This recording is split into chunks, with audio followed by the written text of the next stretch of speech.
No ano de 2022 temos eleições e faltando aproximadamente 15 meses para a chegada do pleito, Política do Dia promoveu uma série de entrevistas com o cientista político Germano Moura para esclarecer a você de casa sobre as atribuições dos cargos políticos que você vai ajudar a eleger no próximo ano. Hoje chegamos ao cargo de Presidente da República. Boa tarde, professor. Seja muito bem-vindo, tudo bem? Boa tarde a todos que nos assistem. Vamos falar sobre o presidente, mas antes de tudo, professor, vamos começar pelas coisas primeiras. Nós estamos falando sobre eleições, estamos falando sobre entes políticos, mas vamos deixar assim de uma forma mais objetiva, assim, que nós conseguirmos, para o pessoal de casa, o que é essa danada da política que a gente fala tanto, professor? Existem dois termos que você pode falar sobre política, né? Um termo mais amplo e um termo mais estrito, né? Etimologicamente, a palavra política vem do grego polis, que significava cidade, porque na Grécia Antiga as cidades eram cidades-estados autônomas. Então, tudo que derivava do Estado, do cidadão, da vida citadina, era derivado da polis, então, voltado para a política. Claro, aí, no sentido mais moderno, você pode pegar outros conceitos, por exemplo, no sentido estrito, a política se refere a tudo que está ligado ao poder, ao Estado, às instituições políticas, e no sentido mais amplo, a política envolve todas as relações dos indivíduos, inclusive as relações afetivas. A gente pensa que a política só envolve o campo estrito do sistema político, propriamente dito, né? Ou da esfera do poder, ou da esfera do Estado. Não. As relações afetivas também são relações políticas. Envolvem relações de poder, envolvem relações de interesse, em todos os níveis, com amigos, com familiares dentro de casa, as relações afetivas amorosas. Então, a política, no sentido bem amplo, ela envolve toda a vida dos indivíduos. Todo mundo como já dizia Aristóteles lá atrás, é um animal político. E as nossas relações, elas dependem invariavelmente daquilo que ocorre tanto no espaço da macropolítica, no sentido institucionalmente falando, do Estado, como também da micro, das nossas relações cotidianas. Né? Professor, poeticamente falando aqui no Jornal Dia News, nós já nos arriscamos a conceituar uma vez política. E foi dito aqui neste jornal de que política seria nada mais, nada menos do que uma arte ou uma necessidade de se buscar um consenso comum, o bem-estar comum, através de negociações, através de saber quem ganha, quem perde, ou quem tenta se buscar um equilíbrio desses relacionamentos em ambiente social. Nós estávamos certos ou errados quando falávamos isso? Certos. Não? A arte envolve, por exemplo, no campo pragmático da política, né? O bom político, ele tem que ter a habilidade, que não deixa de ser uma arte, de negociar, de ser diplomático, de estabelecer relações que possam fazer coalizões que possibilitam esse político implementar a sua agenda, a sua plataforma, seja ele um vereador, seja um deputado estadual, um deputado federal, um senador, um prefeito, um governador, até mesmo um presidente da República. Nesse caso, saber fazer esse campo, saber fazer essas alianças, não deixa de ser uma arte, né? E também envolve todas essas noções que você citou. Então, o conceito, poeticamente falando, não está equivocado, não. Professor, outra questão que nós observamos com muita clareza na sociedade piauiense, no nosso dia a dia. Muitas pessoas dizem que não gostam de política, não gostam de vivenciar, de se envolver, não querem se envolver com política, mas pelo que o senhor está falando, é praticamente impossível não se envolver em política vivendo em sociedade. Não se envolver não é impossível, mas deixar de se envolver é impossível. Dá para entender? Não. Por exemplo, explique melhor. Explicando, a pessoa ela pode dizer, eu não gosto de política, eu não vou me envolver com política. Mas mesmo ela não querendo, ela vai ser envolvida. Com certeza, agora entendi. Entendeu? Porque, por exemplo, das decisões políticas resultam situações, fatos que vão impactar a vida dela. Claro. Aí, por exemplo, o preço da carne, o preço da gasolina, o preço do aluguel, o acesso ao ensino público gratuito, o acesso à saúde pública de qualidade, o acesso, ou até mesmo as implicações com relação à segurança pública, enfim, todas as decisões e ações de cunho político vão impactar. Então, mesmo que ela não goste e mesmo que ela não queira se envolver, ela está envolvida com a política, porque não tem como escapar dela. Pois bora lá. Atribuições legais de um presidente da República. Muito importante. O presidente da República é o chefe do executivo, é o cargo mais importante numa república presidencialista como a nossa, e o artigo 84 da Constituição traz algumas funções. É muito amplo o campo de atribuições do presidente, que vai desde a infraestrutura nacional com relação a transportes, fontes de energia, comunicações, política econômica, tanto no sentido macro como micro, que impacta tanto a macroeconomia como a microeconomia, relações externas, por exemplo, é uma principal. Por quê? Porque no nosso caso, nós somos uma república presidencialista, o presidente da república ele é ao mesmo tempo chefe de governo e chefe de Estado. O que significa dizer isso? Enquanto chefe de governo, ele é responsável por administrar o país. Então, tanto pensar, planejar e executar políticas públicas em todos os aspectos da esfera nacional, como também ele é responsável por representar o país lá fora. Tanto desde que a ONU foi criada, quem abre sempre as sessões da ONU é o Brasil. E quem vai falar é o presidente da República, porque ele é o representante do país como chefe de Estado. Então, numa república presidencialista, o presidente ele é o chefe de Estado e o chefe de governo. Ele administra e representa o país lá fora nos interesses nacionais também. Tem também o fato de que ele que indica ou nomeia ministro do Supremo, toda a sua... cria novos ministérios, acaba também novos ministérios, cria políticas administrativas que interferem, por exemplo, na vida do servidor público, né, do serviço público de um modo geral. A reforma da Previdência, por exemplo, partiu de uma medida provisória ainda do governo Temer. A reforma do ensino médio também partiu de uma medida provisória do governo Temer, e por aí vai. Então, ele também pode legislar através de medidas provisórias. Por exemplo, só no primeiro trimestre, digamos assim, de 2020, o governo Bolsonaro emitiu mais medidas provisórias do que todo o ano de 2019, ou quase todo o ano de 2019, e mais do que a Dilma Rousseff em 2015, só para você ter ideia. Então, a medida provisória é uma forma do Executivo legislar. Agora, o Congresso, através da Câmara dos Deputados, pode vetar ou não uma medida provisória, assim como também é uma atribuição principal do presidente vetar ou não um projeto de lei que sai da Câmara que vai para ele sancionar. Agora, por exemplo, tem uma lei que vai mudar o fundo eleitoral, que pediram aí quase 6 bilhões de reais, 5,7 bilhões, quase 6 bilhões de reais. O presidente da República ele tem o poder de vetar ou não esta lei. Ele não pode dizer que isso é uma atribuição só do Congresso. Para chegar nesse valor, chegou uma negociação. Se o presidente vetar o valor e diminuir, não foi uma decisão exclusiva do presidente. Aí entra a relação que ele vai ter que ter com o legislativo, né? Por isso que é importante sempre, quando falamos das atribuições legais de cada representante ente político que vamos eleger em eleições, também desse relacionamento entre presidente e poder legislativo, digo eu, Câmara dos Deputados e Senado. Todos eles também se relacionam entre si, não é isso, professor? Sim, o nosso Congresso ele é bicameral. Então, significa que tem a Câmara dos Deputados, a Baixa Câmara e a Alta Câmara, que é o Senado. O Senado é uma casa revisora, como a gente já falou na nossa entrevista passada. Sim. Então, nesse caso, a relação entre o Executivo e o Legislativo é muito importante. Qual é o problema? O problema é que os representantes eleitos eles têm um número muito maior em termos eleitorais do que o presidente da República, do que o partido do presidente da República.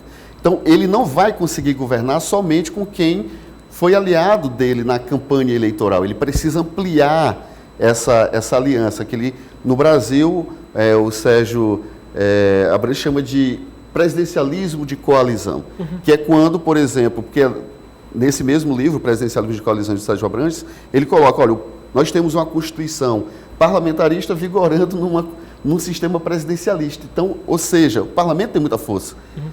E como tem uma gama de partidos políticos, aí entra um conceito chamado de fragmentação partidária, porque lá fora todo mundo negocia. Dizer assim, só no Brasil é assim, não. Estados Unidos tem negociação, o Japão tem negociação, Inglaterra, Alemanha, todos, por exemplo, a Angela Merkel teve que abrir o gabinete dela para ela poder governar, trazer outros partidos políticos para ela poder fazer a agenda dela funcionar. No Brasil, mais ainda, porque aqui o que acontece, nós temos uma alta fragmentação partidária, ou seja, nós temos muitos partidos. Enquanto lá fora se senta com 5, 7, 10 partidos, aqui o presidente tem que sentar com 15. É um número maior, porque tem mais representantes, e muitos com muita força. Então ele precisa fazer essa coalizão para poder fazer a agenda dele funcionar. Ele fazendo essa coalizão, ele consegue implementar a agenda.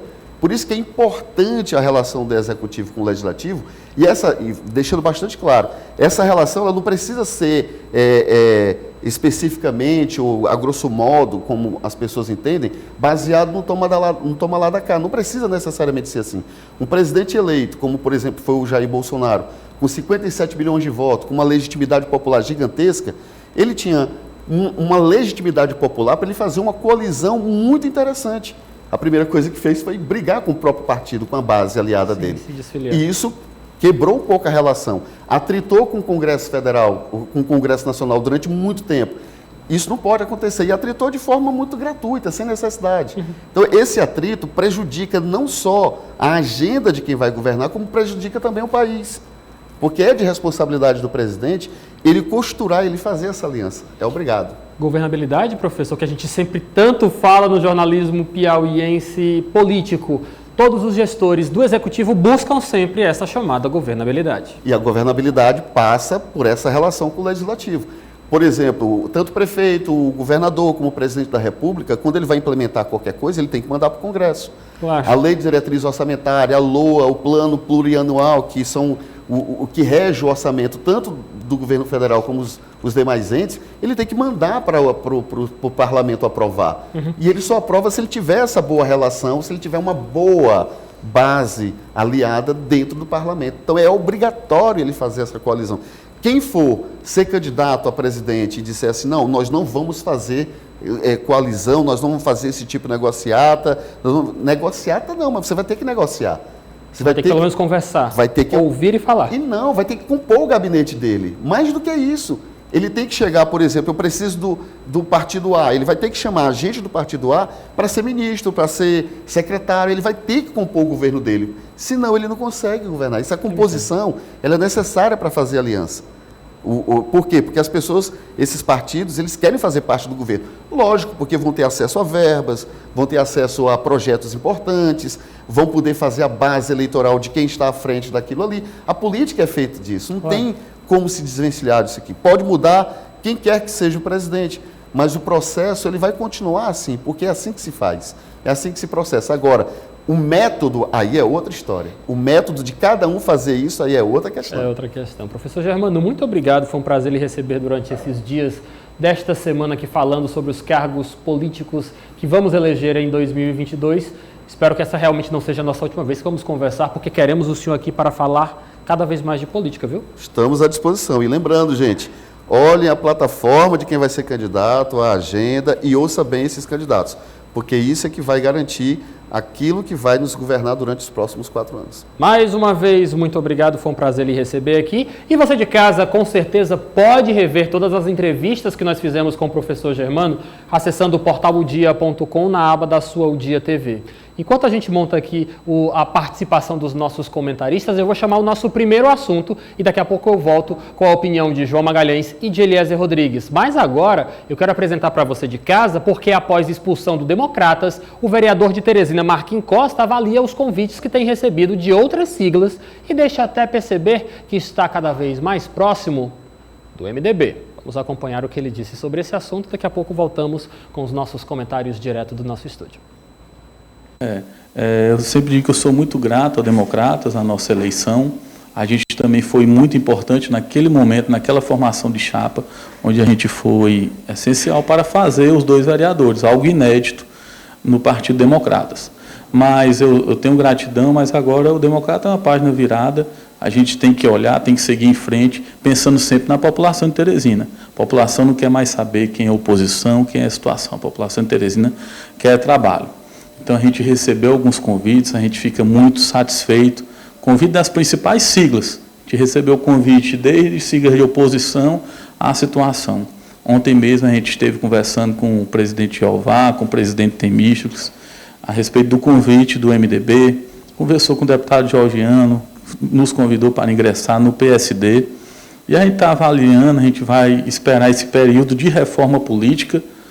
Agora, nesse final de julho, a gente foi surpreso com o sistema pode ser o distritão, então isso tudo muda novamente o plano das principais siglas. O critério que eu coloquei foi, a gente quer um partido que tenha representação a nível estadual e a nível federal. porque isso ajuda na representatividade do nosso mandato, de buscar recursos para a nossa população de Teresina. Isso é muito importante, ter essa representatividade. Para falar sobre estes e outros assuntos, Eliezer Rodrigues, boa tarde para você. Boa tarde, Lívio Galeno, João Magalhães, telespectadores, boa tarde a todos. Nem chegou, João, boa tarde para você, seja bem-vindo. Olá, Lívio, obrigado, boa tarde para você, boa tarde a todos. Eliezer, nós já sabíamos dessa questão envolvendo o Marquinhos Costa, de certa forma ele que lutou para ficar no Democratas, mas começa a revelar esta proximidade com o MDB. Não confirmou, mas deve ser uma tendência a ser confirmada nos próximos dias, hein? Com certeza, Lívio Galeno fez questão de destacar um diálogo que teve com o presidente municipal do MDB de Teresina, vereador Jeová Alencar, e com o presidente, ou melhor, com uma pessoa de alta expressão na direção do partido, o deputado Temístocles Filho, também presidente da Assembleia Legislativa. E veja que, quando questionei sobre os critérios adotados, ele falou que precisa de um partido, que deseja estar em um partido com representação, tanto estadual como federal. E o MDB, historicamente no Brasil, se apresenta como essa força. Então, nesse sentido, já agrega a exigência do vereador Marquinhos Costa, que resolveu não recorrer ao processo de expulsão que sofreu no Democratas. Quem perdeu definitivamente foi o DEM de Teresina, o DEM do Piauí, perdendo um vereador eleito ano passado, já com uma cadeira, portanto, a menos, o partido na Câmara Municipal de Teresina. Então, outros partidos começaram logo, prontamente, a atrair, convidar o vereador Marquinhos Costa, mas, no momento, pelas conversas que têm aparecido, o MDB realmente deve ser o partido do parlamentar. Troca vantajosa, João Magalhães, para Marquinhos Costa? Olha, sem dúvida nenhuma, o MDB é um partido que, de fato, tem estrutura, tem tradição, e a própria legislação eleitoral caminha no sentido de fortalecer os grandes partidos. Então, eu acredito que isso é uma tendência que a gente vai ver cada vez mais, os parlamentares tentando buscar os grandes partidos, porque é quem vai oferecer a eles condições de atuação, vai oferecer uma estrutura financeira, são partidos que têm um acesso ao fundo partidário, a uma fatia grande do fundo partidário, o que, sem dúvida nenhuma, facilita a logística de campanha eleitoral, atrai, sem dúvida nenhuma, uma visibilidade ao mandato, porque é um partido que vai oferecer mais condições de atuação do parlamentar, sem contar a própria estratégia política. É bom lembrar que quando você chega em um partido grande, é um partido que tem vários outros líderes, portanto você se insere ali naquele contexto. O MDB é um partido que tem uma bancada de deputados estaduais muito grande e que possibilita aí uma espécie de crescimento e uma segurança para o parlamentar.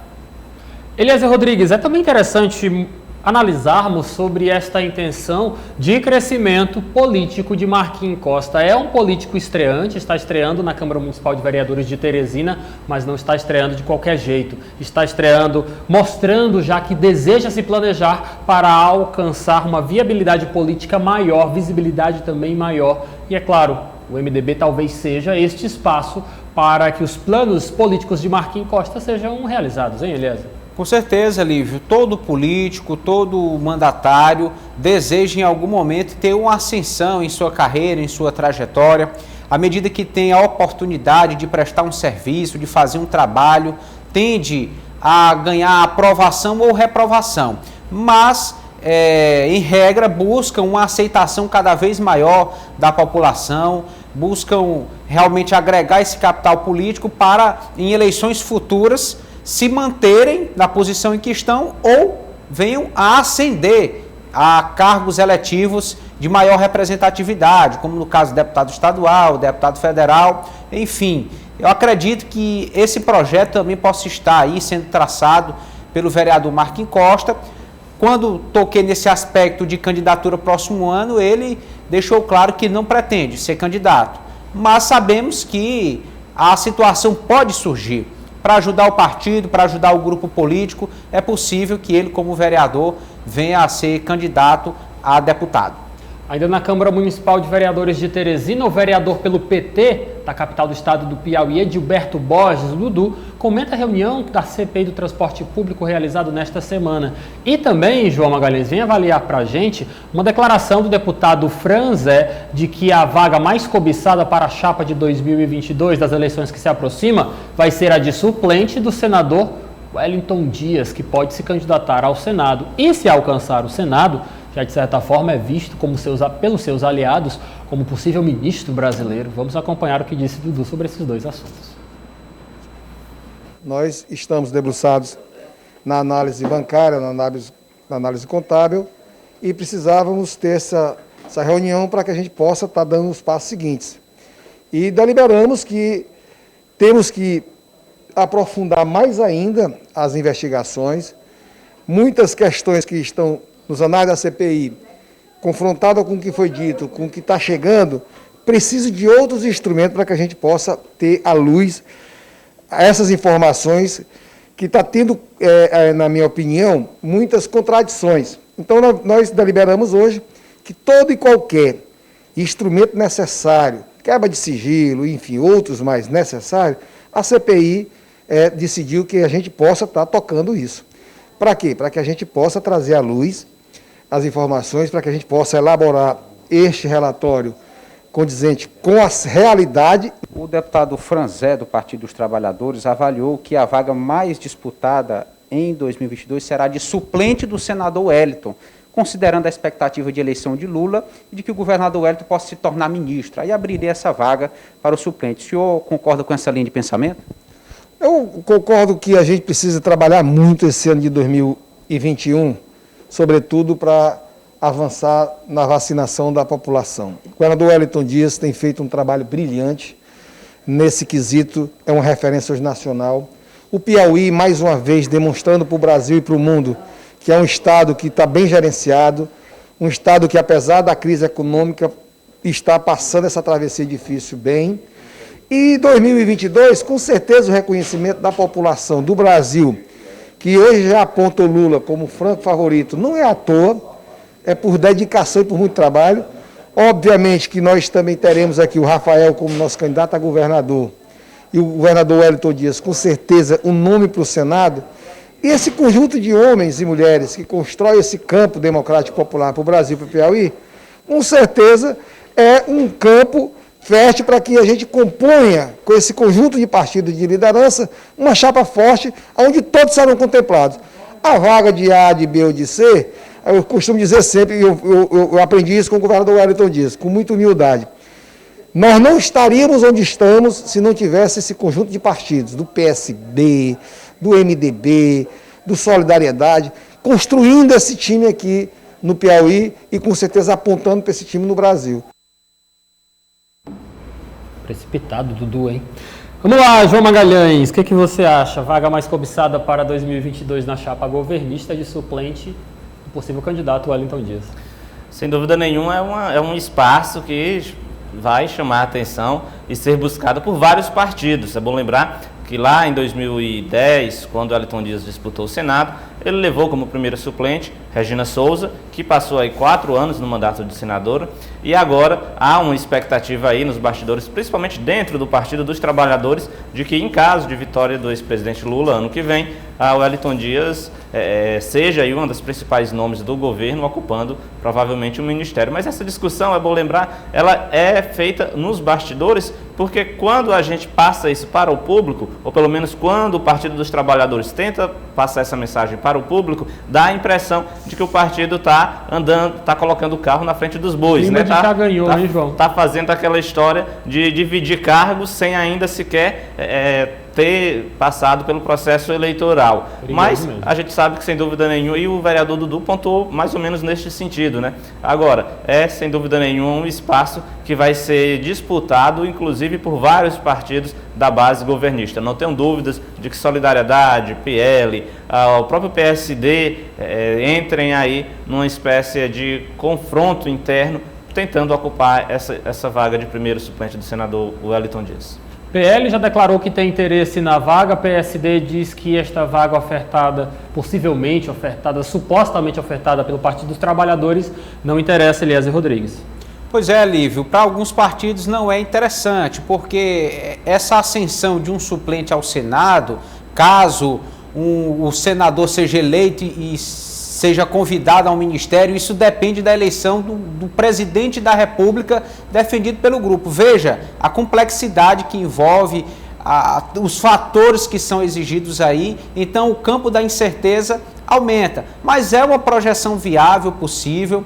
Temos observado aí o destaque nacional do governador Wellington Dias como coordenador do Fórum de Governadores do Nordeste e até do Fórum Nacional de Governadores, tem participado ativamente, de forma decisiva, de articulações nacionais importantes no que diz respeito à vacinação contra a Covid-19. Tudo isso realmente eleva o nome do governador à política nacional, mas é possível, é preciso ter muita cautela nesse momento pré-eleitoral de articulações, de especulações, para realmente não se antecipar muito aos fatos, não acreditar que é possível se chegar a um ponto tão exigente como esse que está sendo especulado. Mas, de toda forma, esse fator é considerado, mas acredito que partidos da dimensão do PSD não iriam se contentar com a indicação para suplente de senador. O que temos visto é que o partido realmente quer uma indicação na chapa majoritária, de preferência a vice-governadoria. Ainda na Câmara Municipal de Vereadores, o vereador pelo PDT de Teresina, Alain Brandão, fala para a gente da estruturação do partido rumo às eleições 2022. Vamos acompanhar. O nosso partido, posso dizer que está um partido bem coeso, bem organizado, bem preparado, onde o Evandro vem conseguindo organizar e controlar o partido de uma maneira muito bem positiva. Espero que possamos fazer o que fizemos na campanha em 2020, quando conseguimos, com muita luta, com muito trabalho, juntamente com o vereador Evandro, o vereador Enzo Samuel, conseguir esse êxito da gente eleger 3 vereadores em Teresina. Então, nós queremos, com esse trabalho, conseguir vagas para a questão dos deputados estaduais, como também para deputado federal. PDT se articulando, bom sempre lembrar, João Magalhães, que todo esse trabalho do partido está focado também na viabilidade política do candidato à presidência, Ciro Gomes. Isso mesmo, Lívio. O PDT é um dos partidos que já tem pré-candidato a presidente. Isso o partido faz questão de deixar bem claro. Já existe até o próprio Ciro Gomes, já tem até um plano que vem apresentando à população através das redes sociais. E aqui no Piauí o partido passa por esse processo de transição. É comandado atualmente pelo ex-prefeito de Timon, Chico Leitor, que é um político experiente, mas está interessado, obviamente, nas eleições no estado do Maranhão. Então, coordena interinamente nesse processo de intervenção, mas falta a ele, sem dúvida nenhuma, condições de percorrer todo o Piauí, e essas condições só serão possíveis quando o PDT de fato tiver um presidente estadual aqui, um político do Piauí interessado em coordenar esse processo de formação das chapas para deputado estadual e para deputado federal. O vereador Evandro Ide, que coordena o partido aqui em Teresina, demonstra esse interesse, né, em tentar formalizar chapas. É bom lembrar que essa questão para deputado federal é muito importante, porque os partidos vão ter que ter uma votação expressiva para a Câmara Federal. Isso é que vai contar na questão da divisão do fundo partidário, e a bancada federal o principal critério, né, de divisão dos recursos do fundo partidário, além, claro, do tempo de propaganda do rádio e da televisão. Então o PDT passa por esse processo. Aqui em Teresina o partido está muito bem, tem 3 parlamentares, mas tem um desafio muito grande, que é formar uma chapa competitiva para o parlamento, principalmente nas condições atuais em que o partido hoje não tem no comando no Piauí um político que está aí interessado em concorrer a um cargo aqui no estado. Agora nós vamos tratar de um assunto nacional que tem repercutido muito nas últimas horas aqui no Brasil. A deputada federal Joyce Halsemann, do PSL de São Paulo, de certa forma afirmou que pode ter sido vítima de um atentado. Ela tem 5 fraturas no rosto e outras pelo corpo, mas disse não se lembrar do que aconteceu. A parlamentar deu entrada em um hospital em Brasília, mas já está em casa se recuperando. São 5 fraturas no rosto, sendo que 2 delas no nariz e outras no seio da face e uma na coluna, e também 2 dentes quebrados. Halsemann disse em entrevista que não se lembra do que aconteceu. A última coisa que diz se lembrar é de que estava maratonando uma série na televisão. Depois disso, acordou em uma poça de sangue, mas também em veículos, dando declarações a veículos nacionais, não descarta ter sido vítima de um atentado. E também revelou que para dormir faz uso de medicação e de que realmente esta medicação pode ter atrapalhado a memória dela de se lembrar do que aconteceu na noite passada ao registro dessa violência sofrido pela deputada federal Joyce Hasselmann, do PSL do estado de São Paulo. Eliezer Rodrigues, que situação obscura, hein, Eliezer? Com certeza, muito misteriosa, realmente um caso de polícia.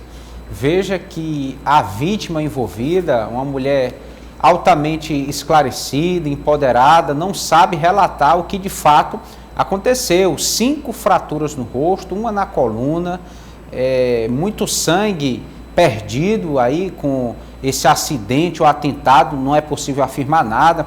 A deputada Joyce já acionou a Polícia Legislativa para a apuração dos fatos, mas enfim, é difícil entender se realmente foi um acidente e quais os motivos, ou se foi um atentado, de onde partiu. Tudo é muito sério, precisa ser averiguado com a devida cautela, profissionalismo. Acredito que não seja o momento para especulações, suposições, acusações. É necessário se tratar um caso como esse com muita maturidade, né? Realmente reacende um debate. Ela, pela liderança que foi candidata à Prefeitura de São Paulo. Quando candidata em 2018, a deputada federal obteve o maior número de votos da história, no caso considerando uma candidatura feminina. Então, realmente que se busque a veracidade dos fatos, né? Polícia, no caso, investigando, trazendo à tona o que pode ter acontecido e se há algum culpado nessa história, se ficar realmente provado, que seja punido com o rigor da lei. Uma situação bem delicada, João Magalhães, que realmente não se cabe neste exato momento levantarmos nenhum tipo de suspeita pelo que tem acontecido com uma deputada parlamentar tão conhecida em nosso país, mas que merece ser investigado, merece. É uma situação de violência sempre lastimável, que ninguém quer realmente estar noticiando, mas a partir do momento que é noticiado, realmente nós precisamos cobrar agora das autoridades uma resposta para o que aconteceu com a parlamentar, João. Sem dúvida nenhuma, Lívia. É uma circunstância que precisa ser esclarecida da forma mais ágil possível, através de uma investigação. A entrada, obviamente, da polícia é necessária e esses passos já foram dados, porque, de fato, o que a sociedade quer e precisa saber é o que, de fato, aconteceu. Se foi um ato de violência, se foi um acidente, enfim. Tudo isso precisa ser esclarecido, afinal de contas a gente está falando de uma autoridade pública, né, de um representante popular que tem uma atuação aonde, sem dúvida nenhuma, representa a população brasileira. Então, o que a gente pode falar diante dessa situação é que é uma circunstância que precisa ser investigada, esclarecida e de forma ágil, de forma bastante rápida, para que também não dê margem a outros tipos de especulação. Olha só, João Magalhães e Eliezer Rodrigues, ainda falando de questões ligadas ao âmbito nacional, acabo de receber aqui meu telefone, uma informação que amanhã, dia 24 de julho, movimentos ligados à esquerda piauiense e teresinense vão promover mais um manifesto contra o presidente Jair Bolsonaro. Este ato está marcado para as 8 horas da manhã, mais uma vez, com concentração prevista para a Praça Rio Branco, centro de Teresina, movimento que pede fora Bolsonaro e também fora Mourão, mais uma vez se referindo a essa questão da gestão da pandemia do novo coronavírus e também ligado à questão da venda de instituições como os Correios, já anunciado pelo governo federal de que deve acontecer nos próximos meses. Os organizadores do manifesto pedem que seja usada máscara e também álcool em gel e distanciamento social para que o manifesto político organizado pela esquerda teresinense e piauiense não ajude na proliferação do novo coronavírus. Eliezer Rodrigues, também é importante lembrarmos ao pessoal de casa que estava marcado para o mês de julho uma possível visita do ex-presidente Luiz Inácio Lula da Silva para aquecer os movimentos de esquerda na capital do estado do Piauí, algo que ainda não foi confirmado e que de certa forma foi postergado para o mês de agosto de 2021. Suas expectativas sobre esse manifesto, Eliezer Rodrigues? Eu acho um momento legítimo, importante para o grupo que vai se mobilizar. Nós temos como cidadãos, como sociedade, esta liberdade de expressão, de colocar aí as suas preferências à tona, de defender ideias. Isso é muito bom, é saudável para a democracia. Então, o interesse aí pela linha ideológica que está se mobilizando é desgastar a atual gestão do Palácio do Planalto, que façam isso realmente de uma maneira ordeira, responsável, bem embasada, com os cuidados necessários à saúde, e não deixa de ser uma prévia para a visita do presidente Lula, que é o expoente maior nacional dessa linha de pensamento, dessa corrente política. Deve vir realmente agora no mês de agosto a vários estados do Nordeste, inclusive o Piauí. Há uma prioridade aí para a visita do ex-presidente aos estados que têm governadores do Partido dos Trabalhadores, como é o caso aqui do nosso estado. Enfim, é uma forma de se preparar, de fazer uma prévia organização para a visita do ex-presidente Lula, que carrega muitas expectativas. É alguém com a sua notoriedade, alguém que carrega a esperança de uma parte da sociedade brasileira, e que estamos aguardando para recebê-lo aqui no Piauí, para medir todas essas reações, como será, o que dirá, qual o objetivo central da visita, se se trata realmente de uma pré-candidatura assumida, clara, direta, ou da marcação de um posicionamento. Enfim, será realmente um momento bastante promissor, rico, no sentido mais amplo da política. João Magalhães, movimentos como estes marcado para amanhã, um movimento da esquerda, mas não só da esquerda, da direita, do centro, da esquerda, movimentos populares com base, com cunho político, ganham mais força, ganham combustível com notícias publicadas na imprensa. Você acredita que esta semana, olhando para o patamar nacional do que foi divulgado no jornalismo brasileiro, os militantes da esquerda vão ter mais gasolina para jogar neste incêndio contra o presidente Jair Bolsonaro? Olha, Lívia, a estratégia dos movimentos de oposição ao presidente Jair Bolsonaro é exatamente manter acesa a chama da revolta contra o governo do presidente Jair Bolsonaro, assim, claro, quanto passar para a população, passar para a sociedade os seus argumentos, a sua narrativa de que o governo não teve uma boa atuação no enfrentamento à pandemia, cobrando também, claro, reivindicações na área da economia, da saúde, enfim, os movimentos agora, amanhã, de oposição ao presidente Jair Bolsonaro, tentam trabalhar exatamente essa questão da imagem, da sua narrativa, tentam mostrar aí a sua narrativa, tentando, claro, manter a sua militância empolgada, porque vai ser algo que vai ser mais recorrente daqui para frente, pode ter certeza, esse tipo de manifestação, assim como também ganhar mais adesão da população que ainda não foi para as ruas, mas está insatisfeita com o governo, e as pesquisas demonstram que é um número um grande número de pessoas que estão nessa situação. Então, sem dúvida nenhuma, é uma estratégia política que vai ficar cada vez mais recorrente. Os grupos de oposição ao presidente Jair Bolsonaro amanhã vão, para além de deixar sua militância empolgada diante desses fatos que foram noticiados e que causaram uma certa instabilidade no governo federal, tentar atrair também a atenção de toda a população para essa narrativa da esquerda, dos grupos de oposição ao presidente Jair Bolsonaro, criticando a atuação do presidente no enfrentamento à pandemia e, claro, essas questões relacionadas também à economia. Vamos ao último assunto desta sexta-feira, porque o deputado estadual e presidente do Solidariedade aqui do estado do Piauí, Evaldo Gomes, revela as articulações para montar uma chapa proporcional para o ano de 2022. Novas filiações aquecem os bastidores do partido.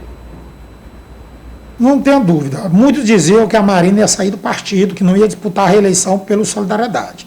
E ontem nós demos demonstração que nós estamos unidos, que a Marina tem sim o desejo e a vontade, e ela tem uma identificação com Solidariedade. Além da amizade que nós temos pessoal, ela tem hoje um relacionamento de proximidade muito grande, não só com a direção estadual, mas sobretudo com a direção nacional. Então a Marina vai disputar a reeleição pelo Solidariedade, e a gente não só estamos focados em construir uma chapa onde o partido dará apoio à Marina, mas também outros nomes que nós achamos de grande importância para o fortalecimento da nossa chapa proporcional. O nome da Ana Melca, o nome do Floro, o nome do empresário Aguinaldo Portela, o nome do Wesley, que é um farmacêutico, comerciante lá da cidade de Campo Maior, o nome do Érico Luiz, que foi candidato a vice-prefeito de Teresina na chapa do deputado Fábio Novo. E nós temos outros nomes que nós estamos avaliando a possibilidade de entrar nesse pleito.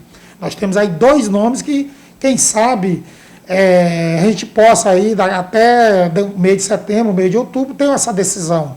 Um é o nome da Fernanda Gomes, que é uma vereadora jovem, de 23 anos de idade, mas tem se destacado na Câmara com a apresentação de projetos importantes e, além disso, uma presença que ela tem muito forte na comunidade. Ou seja, ela faz a diferença.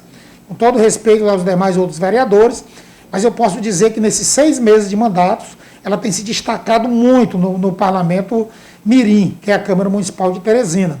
E temos o nome da Josiane. Josiane é presidente do metrô, tem feito um bom trabalho na Companhia Metropolitana, está reformando todas as paradas que até então estavam depredadas, e ao mesmo tempo tem feito um trabalho no sentido de modernizar o sistema de transporte metroviário aqui da nossa capital.